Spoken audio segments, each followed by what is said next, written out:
Jadi sebenarnya begini ya, Gerpis itu merupakan sebentuk komunitas musik yang dimiliki oleh masyarakat kita di Madura, khususnya di sebuah daerah, tepatnya di desa Mungke. Nah, kemudian musik ini merupakan sebuah bentuk ekspresi bagaimana mereka mencoba untuk mendekatkan diri kepada Tuhan melalui hentakan-hentakan musik. Artinya di dalam sol mi fa solnya di sini, di dalam musik-musik yang tergabung di situ, di dalam musik Gerpis ini mengandung makna filosofis yang sangat luar biasa. Jadi mulai dari ritme, intonasi yang pelan itu menunjukkan sebentuk proses kehidupan itu lamban, kemudian ada hentakan, kemudian musiknya mulai rancak ke belakang. Jadi ada beberapa jeda dan ritme yang ada di Pok Gerpis ini.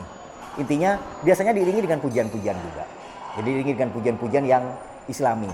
Walaupun sebenarnya di situ kita juga ada beberapa terbang ya. Dalam istilah Madura terbang semacam gendang itu. Nah, di situ munculnya juga akarnya yang terjadi sebuah bentuk asimilasi kebudayaan dengan musik hadrah.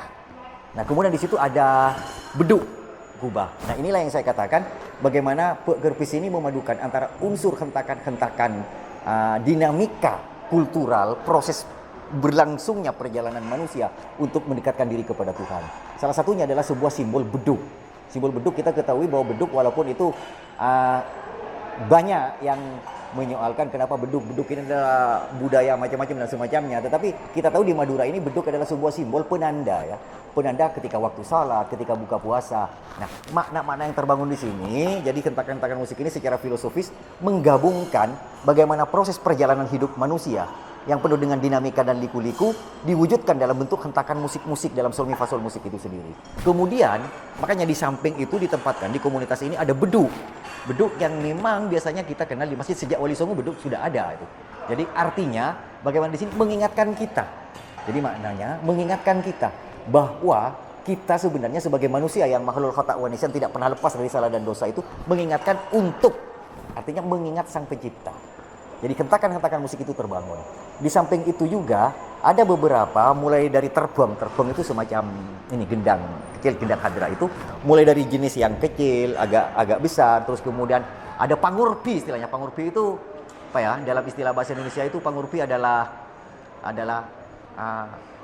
pangurpi itu ketuanya terbang itu yang kita sebut dengan pangurpi itu sendiri. Sehingga ya, proses perjalanan hidup manusia mulai sejak kecil, menginjak dewasa, dan itu beda. Jadi hentakannya, pukulannya itu beda. Tetapi perbedaan pukulan itu melahirkan harmoni musik yang indah. Disitulah dinamisasi yang muncul dari musik yang namanya Pok Gerpis ini. Oke, jadi kesenian sandur itu adalah sebuah kesenian perpaduan ya. Jadi itu berkembang di masyarakat kita di Sumeneb khususnya, perpaduan antara hadrah dan saman ya. Jadi kita tahu bahwa hadrah adalah sebentuk kesenian yang itu adalah merupakan warna yang sangat religius ya. Jadi dan itu tumbuh dan berkembang di masyarakat Madura. Kemudian ada kesenian yang namanya saman, di mana saman itu boleh dibilang sebagai bentuk kesenian religius juga, di mana saman ini lebih kepada bagaimana lebih mendekati terhadap tarian-tarian sufi lah gitu. Nah, dan sandur di sini merupakan perpaduan dari dua kesenian ini, sehingga sandur itu memiliki banyak makna yang terkandung di dalamnya, sehingga kesenian sandur ini banyak berkembang di masyarakat, khususnya di luar tembok keraton, terutama di pinggiran. Jadi di masyarakat religius. Kenapa? Karena di dalam kesenian sandur ini, di samping terbangnya, terus kemudian ada beberapa tarian, kemudian banyak hal sih yang dilakukan, di mana juga di situ ada sesaji. Nah, ini menunjukkan bahwa kesenian sandur ini memiliki banyak pesan-pesan moral ya, pesan-pesan filosofis yang terkandung di dalamnya. Salah satunya biasanya kesenian sandur itu pemain laki-lakinya itu memakai selendang ya, memakai selendang. Jadi selendang bukan untuk seperti tarian tayub dan semacamnya, enggak, tapi sebagai selendang sebagai sebuah simbol bahwa seorang laki-laki itu akan menggendong. Artinya apa yang saya maksud dengan menggendong itu, bahwa seorang laki-laki itu akan menggendong nasibnya dan akan menjadi kepala keluarganya. Dan ini tercermin ya dalam simbol itu sendiri. Terus kemudian di situ juga ada sesajennya, di mana sesajennya itu terdiri dari terus kemudian ada rokok, terus ada kue-kue, terus kemudian istilahnya dalam bahasa Madura itu jajan gena ya. Jajan itu kue, gena itu lengkap ya. Artinya jajanan pasar yang lengkap di dalamnya juga ada di situ. Nah, ini menunjukkan bahwa di dalam kesenian sandur itu, di dalam sesajen itu menunjukkan bahwa simbol yang tertera di dalamnya, simbol yang ada di dalamnya, di sini mengandung makna bahwa dalam kehidupan itu ada banyak warna. Dalam kehidupan itu ada banyak takdir, ada banyak nasib, ada banyak dinamika yang harus dijalani oleh masyarakat. Nah, ini kesenian sandur ini untuk mengingatkan itu semua. Dan bahkan ada, yaitu ada bunga 7 rupa. Ini maksud dengan bunga 7 rupa, karena harus 7. Karena 7 itu filosofinya mengingatkan bahwa dalam kehidupan kita, dalam hari itu kan ada 7 hari. Sehingga kita menikmati kehidupan itu tidak akan pernah lepas, mulai dari Ahad, Senin, Selasa, Rabu, Kamis, Jumat, dan Sabtu. Nah, ini menunjukkan bahwa, jadi menunjukkan bahwa manusia akan hidup di era-era itu. Manusia juga akan meninggal menghadap Yang Maha Segalanya di era-era itu. Nah, ini yang menunjukkan bahwa di kesenian sandur ini banyak mengandung makna-makna filosofis dan makna-makna religius. Kenapa? Tadi saya katakan di awal bahwa ini merupakan perpaduan sih sebenarnya. Perpaduan dari kesenian Hadra dan Saman. Nah, di mana dua kesenian ini sama-sama memiliki makna religius. Dan ada satu hal juga. Jadi, untuk yang akan melaksanakan, terus kemudian yang akan, istilahnya mengundang ya, pertunjukan sandur ini, ada beberapa pantangan yang harus dilalui oleh mereka. Salah satunya, mereka tidak boleh makan. Artinya dalam istilah Madura itu mute. Mute itu hanya makan nasi. Jadi mute hanya makan nasi, tidak ada lauknya, tidak ada apanya. Kenapa? Karena itu memiliki makna filosofi. Kenapa? Larangannya. Jadi sehari sebelum pertunjukan sandur itu dilaksanakan, tidak boleh makan yang berlauk. Artinya dalam istilah Madura itu mute. Mute itu hanya makan nasi putih aja, tidak makan apa-apa. Ini menunjukkan makna yang terkandung di dalamnya bahwa ini adalah penyucian diri, upaya penyucian diri sebelum melakukan ritual-ritual yang ada di dalam kesenian sandur itu sendiri. Jadi itu makna filosofinya. Terus kemudian agar juga puji-pujian yang diucapkan di situ pada akhirnya nanti suara tidak serak, terus kemudian nafas juga enak, karena di situ mengandung puji-pujian agar menjadi bagaimana pertunjukan ini di samping sebagai sebuah seni pertunjukan, tetapi di dalamnya mengandung makna filosofis yang kental dengan dinamika religiusitas. Nah, kenapa saya katakan religiusitas? Karena filosofi yang terkandung di dalam sandur ini lebih mengarah tidak hanya sekedar kesenian, tetapi ini merupakan sebagai sebuah bentuk proses, jalan pintas untuk menyatukan diri kepada Yang Maha Segalanya. Nah, inilah yang saya katakan sandur itu syarat dengan makna-makna filosofis dan nilai-nilai religius yang dilakukan oleh masyarakat kita.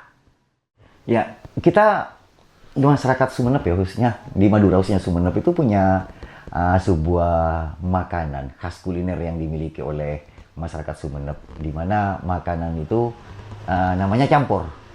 Campur aja dari bahasa Madura, terus kalau bahasa Indonesianya ya campur ya, namanya aja campur. Ini adalah bentuk perpaduan. Jadi masyarakat Madura biasanya itu ya, ciri khas kulinernya berciri khas kering, tidak berkuah.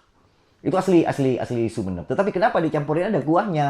Nah, karena ini bermula dari improvisasi yang dilakukan oleh masyarakat Sumeneb. Jadi kreativitas yang dilakukan oleh masyarakat Sumeneb sehingga melahirkan campur ini. Kenapa? Muasal dari makanan ini asalnya dari soto. Soto Madura, kita kenal ada soto Madura yang terbuat dari lontong. Nah, soto sendiri ini saya yakin bukan kuliner asli Sumeneb ya. Karena soto kan, saya curiga ini makanan yang datang dari Jepang atau dari Cina yang asalnya sauto itu ya. Jadi sauto sehingga lahir soto. Nah, ketika makanan ini masuk ke Madura, khususnya di Sumeneb, maka menjadi soto Madura. Kita kenal soto Madura yang terdiri dari lontong, terus kemudian ada mie putih, terus kemudian berkuah, dan ada soto ayam, ada soto daging, dan semacamnya. Nah, karena seiring dengan dinamika zaman dan perkembangan zaman, terus kemudian perkembangan nilai-nilai kuliner dan semacamnya, maka lahirlah campur. Campur ini awalnya adalah soto, terus kemudian ditambah. Jadi orang Madura itu kadang-kadang kreatif ya. Kadang-kadang kreatif. Jadi soto ini ditambah dengan bumbu kacang. Jadi bumbu kacang. Yang saya maksud dengan bumbu kacang, kacang itu ditumbuk sedemikian rupa. Seperti kacang, rujak kacang dan semacamnya. Dan itu dicampurkan ke soto, kemudian dikasih kuah. Nah, inilah kenapa makanan ini yang awalnya soto berubah menjadi campur. Karena ada perpaduan antara soto yang murni, soto Madura yang murni ini, dengan ada tambahan kacang. Nah, kenapa ini bisa terjadi? Sehingga menjadi makanan yang menjadi ciri khas di masyarakat Sumeneb. Karena dari makanan ini orang Madura ini memiliki makna filosofis yang luar biasa. Jadi soto itu biasanya dari lontong. Jarang kalau kita mencari soto di Madura itu yang bahannya dari nasi, tapi dari lontong pasti. Kenapa lontong? Lontong ini biasanya dari ketupat ya. Jadi bahannya. Itu makna filosofinya. Ketupat itu orang Madura itu dibungkus dengan daun siwalan ya. Jadi nah, daun siwalan kemudian diisi dengan beras. Kenapa?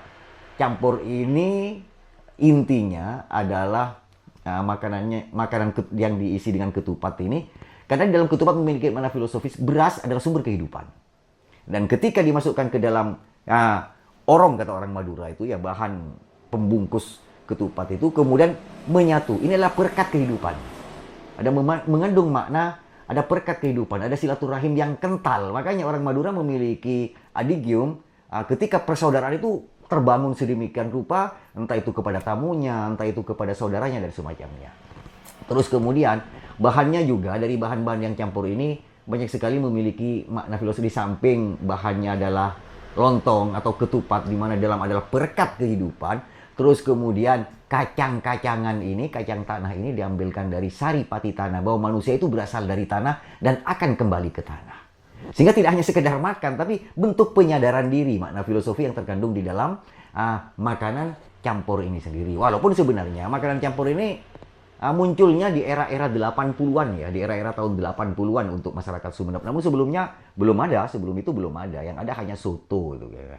Kemudian campur ini biasanya jarang sekali yang pakai lauknya dari ayam. Kalau ada soto, soto ayam. Campur ini lebih kepada spesifik bagaimana lauknya ini ada daging sapi. Nah, kenapa daging sapi? Karena sapi bagi orang Madura adalah sumber kehidupan. Kenapa saya katakan sumber kehidupan juga? Orang Madura dulu, tempo dulu itu, mereka belum mengenal bank. Mereka untuk menyimpan hartanya, kalau tidak melalui emas, kalau tidak beli emas, mereka akan beli sapi. Dan sapi merupakan alat tabungan lah. Nah, dan daging sapi di sini dijadikan sebagai lauknya campur itu sendiri. Itu mengingatkan bahwa kehidupan manusia itu tidak boleh boros, tidak boleh artinya semena-mena terhadap harta yang kita miliki, tapi perlu juga menabung. Kenapa ada kata-kata menabung? Ini artinya makna filosofisnya tidak hanya sekedar menabung itu untuk kepentingan duniawi, tetapi bagaimana menyimpan amal demi tabungan kita untuk akhirat. Nah, itu maknanya. Jadi dicampur itu banyak hal sih sebenarnya yang bisa kita petik sebagai pesan-pesan moral. Ada substansi-substansi yang terbangun di dalam makanan yang namanya campur itu sendiri. Dan yang paling penting di makanan campur ini, di awal tadi saya katakan awalnya dari soto, kemudian ada perpaduan dengan kacang ini menunjukkan kreativitas sih. Jadi orang Madura selalu gelisah. Jadi makanan ini bisa dibentuk ini, dibentuk ini, dibentuk ini. Kegelisahan masyarakat Madura itu. Jadi ini ada hubungannya juga dengan senjata khas Madura, kalau boleh saya hubungkan ya. Dengan celurit. Celurit itu kan bentuknya seperti bentuk pertanyaan. Jadi orang Madura selalu punya rasa ingin tahu. Selalu punya keinginan untuk apa sih? Kenapa sih? Sehingga nilai edukasinya itu juga muncul di dalam campur itu sendiri.